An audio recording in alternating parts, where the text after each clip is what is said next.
তো আমি আসলে ওখানে লাজ লজ্জার কারণে আসলে উত্তরটা দেইনি, যে ওখানে ফেসবুকে মানে সে আমাকে পার্সোনালি নক না করে এভাবে যেভাবে বললো, এটা কি আমাকে টিটকারি করা হলো, আমাকে সম্মানিত করা হলো, না আমাকে মহিমান্বিত করা হলো, আমি বুঝতে পারছিলাম না।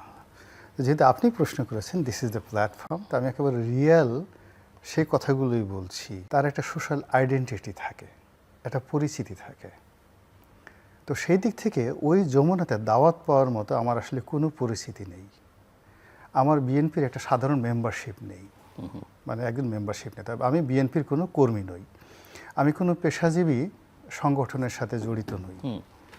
আমার মানে যে সামাজিক পরিস্থিতি আছে, সে সামাজিক পরিস্থিতি দিয়ে কোনো এই রাজার দরবারে যাওয়ার জন্য নিমন্ত্রণ পাওয়ার নজির অতীতে কখনো ঘটে নাই, কারো জীবনে ঘটে নাই। তাহলে উনি ওখান থেকে যারা চিঠি লিখবে, সেই সিএস আরএস পর্চা অনুযায়ী গোলাম মোল্লা রনি বা এই ক্যারেক্টারিস্টিক্সের এরকম কোনো লোকের তো খুঁজে পাওয়া যায় না কাউকে। আমার মতো পর্যায়ের একটা সিঙ্গেল লোক বাংলাদেশে দাওয়াত পায় না। তাহলে আমাকে যদি দাওয়াত দিতে হয়, তাহলে তো 18 কোটি মানুষকে দাওয়াত দিতে হয়।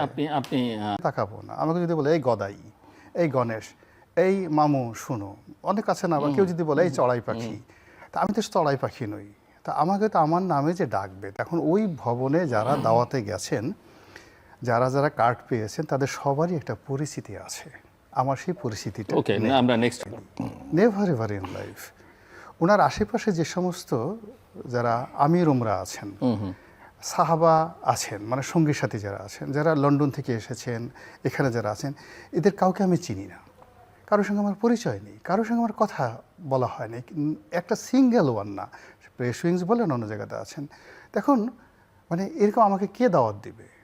আমাকে তো ওখানে জিন আসবে না, ফেরেশতা আসবে না, আসমান থেকে কোনো মানে যাকে বলা হয় না যে কেউ ইলহাম করে বলবেন এই লোকটা একটা বাংলাদেশের একটা কুতুবে আলম আছে যে এসে টকশো করে, জিল্লুর রহমান সাহেবের সাথে খুব ভালো খাতির, মাঝে মধ্যে মাসুদ আলম তালুকদার সাহেবের সাথে সে টকশো করে, অন্তত এই উসিলা। 2 নম্বর হলো যে প্রেসিডেন্ট পদ করতে জোরাজুরি করা হয়। প্রেসিডেন্ট, এটা নিয়ে আমি একটা কাহিনী বলি, যে এক লোক, যে এক চাচা তখন বলছে যে ধরেন আপনি একদিনের জন্য প্রধানমন্ত্রী হলেন, বা আপনাকে প্রধানমন্ত্রী বানালো, সে রাগ হয়ে গেছে যে ফাজলে আমার জায়গা পাও না, আমি করি ভিক্ষা, আমি মানুষের ভিক্ষা পাই না, একজন ভিক্ষুকরা এসে তুমি প্রশ্ন করতেছে যে আপনি যদি প্রধানমন্ত্রী হতেন।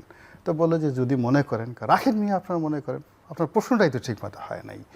ফার্স্ট থিং হলো, এদেশে যারা প্রেসিডেন্ট হয়েছেন বা আগামীতে হবেন, দে হ্যাভ হিউজ কোয়ালিটি, যে কোয়ালিটির মানে প্রেসিডেন্টের দূরের কথা, প্রেসিডেন্ট ভবনের ধারে কাছে যাওয়ার মতো অবস্থা আমার নাই। ফলে যেদিকে আকাশের দিকে তাকানো, কিছু কিছু জিনিস আছে, তাকালে শরীরে আগুন ধরে যায়।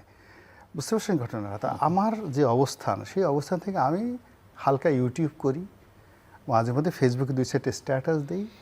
1 সেন্ট 2 সেন্ট 3 সেন্ট যদি আমার কোনো একটা স্ট্যাটাসের কারণে মনিটাইজেশন আসে, আমি খুশিতে টকবক হয়ে যাই। আর কোনো একটা স্ট্যাটাস দিলে যদি একটু ভালো লাইক হয়, কমেন্ট হয়, আমার চাহিদা এই পর্যন্তই।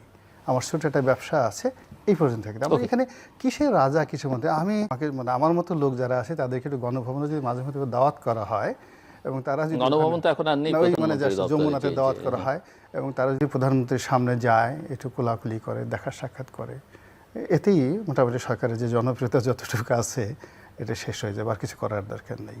তো এই হলো আমার অ্যানসার আর কি। হ্যাঁ, এটা নিয়ে খুব ইন্টারেস্টিং একটা, ঈদের রেস্ট আমাদের এখনো কাটেনি। আমরা সত্যিকার অর্থে সবাই একটু ওভার অ্যাক্টিং করতে চাচ্ছে, যে যার মতো করে যেখানেই থাকছে সবাই একটু ওভার অ্যাক্টিং করতে চাচ্ছে। তাতে আমার কাছে মনে হলো যে বিরোধী দলীয় যিনি নেতা, তার যে বয়স, তার যে চেহারা, তার যে সুরো, তার যে আকার আকৃতি, তার যে দাড়ি মোবারক, তার যে পোশাক, মানে এর সঙ্গে আসলে উনি যে কাজগুলো করতে চান এটা আসলে মানায় না। তো আমাদের দেশে অতীতে অনেকেই তো বিরোধী দলীয় নেতা ছিলেন, শেখ হাসিনা ছিলেন, বেগম খালেদা জিয়া ছিলেন, আর অনেকেই ছিলেন, কিন্তু উনি এমন কিছু করছেন এখানে দাঁড়িয়ে যে কাজগুলো অতীতে কেউ কখনো করেনি, এমনকি অন্য কোনো দেশে করেনি। তো সেই দিক থেকে উনি এই বিদেশি কূটনীতিবিদদের বা বিভিন্ন লোকদেরকে দাওয়াত করছেন, দাওয়াত করে কাউকে সামনে থেকে জড়িয়ে ধরছেন, কাউকে পিছন থেকে জড়িয়ে ধরছেন, কাউকে কুলাকুলি করছেন। ইটস এ যাকে বলে এক্সট্রা অর্ডিনারি ডিফারেন্ট। মানে কোনো বিদেশি লোক বসে আছে, তারপর শেষে ওখানে কোনো রকম যাকে বলা হয়, এটা আমি কোনো বাঙালি কালচারও দেখিনি।